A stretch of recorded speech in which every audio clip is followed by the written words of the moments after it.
The right-wing group Project Veritas has admitted that, oops, we lied about alleged voter fraud in Pennsylvania. Now, the group and its founder, James O'Keefe, admitted this on Monday in a settlement in a defamation lawsuit filed against them by Pennsylvania Postmaster Robert Weisenbach, who sued them back in 2021 for saying false things. Okay, according to the Associated Press, the group produced videos in the wake of the 2020 presidential election based on claims from a postal worker in Erie, Pennsylvania, who claimed that he had overheard a conversation between the postmaster and a supervisor about illegally backdating mail-in presidential ballots. The claims about the Erie postmaster sparked calls for an investigation from Republicans and were cited in court by the Trump campaign to support voter fraud allegations. Now, the U.S. Postal Service had investigated the claims by Richard Hopkins, but found no evidence of backdated ballots, according to a report released back in February of 2021. Now, the Erie postal worker said in a statement on Monday that he was wrong and apologized to the postmaster and his family, as well as the Erie post office. I only heard a fragment of the conversation and reached the conclusion that the conversation was related to nefarious behavior, he wrote. As I have now learned, I was wrong.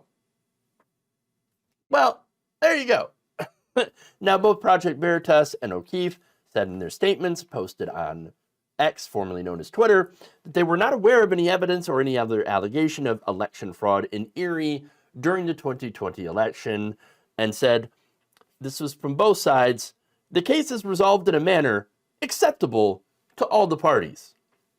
Yes, but you admitted that you lied. And there you go. You spread false, claims by a postal worker about another postal worker, and you had to apologize.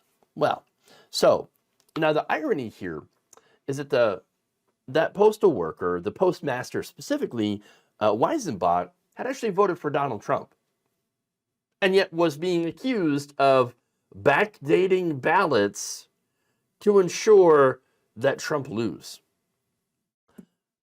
Like a lot of these stories, I can't help but think, did the leopards come for your face? I didn't see that one coming, except that they always tend to come for your face. He said in a suit that the false ballot backdating accusations had destroyed his reputation and forced him to flee his home after his address was circulated online, and he was confronted by a man yelling at him as he pulled into his driveway. Look, it never ceases to amaze me when this happens. You vote for a guy who promotes election conspiracy theories. You might even believe them yourself. And then you become a target for people who believe in those same conspiracies. Now you're suddenly part of the conspiracy. I know you shouldn't be surprised, but once again, I didn't think the leopards would eat my face. Well, now you know. Now you know.